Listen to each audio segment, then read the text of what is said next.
On va parler maintenant de boxe française. Et oui, parce que J'ai l'impression qu'on se rapproche. c'est aussi un art martial. Et oui, c'est un sport de combat qui a été inventé en 1790. On a vu des marins génois et français se battre. On va voir une démonstration avec carrément 2 champions du monde qui sont avec nous, Sébastien Farina et François Pennacchio.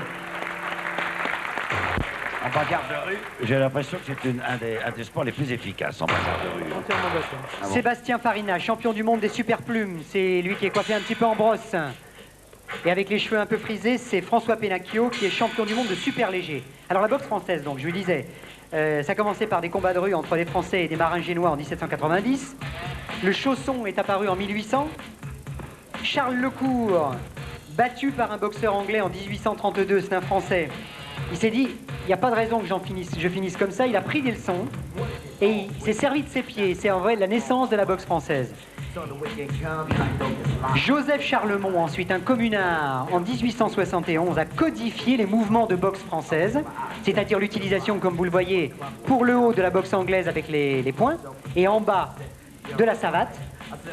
Et Georges Carpentier est devenu champion de boxe française, ça c'est incroyable, avant de devenir champion de boxe anglaise. Oui, Georges Carpentier lui-même a été champion de France de boxe française. Mais avant la guerre 14, il y avait 100 000 pratiquants de BF en France. Et maintenant, Alors la technique, Maintenant, 30 000. pardon, 30 000, la technique, Pierre-Yves Benoliel. La technique, c'est surtout avec les pieds d'attaquer bas, les fouetter, les chasser. Bon, il y a les revers tournants, les revers visage sont plus spectaculaires.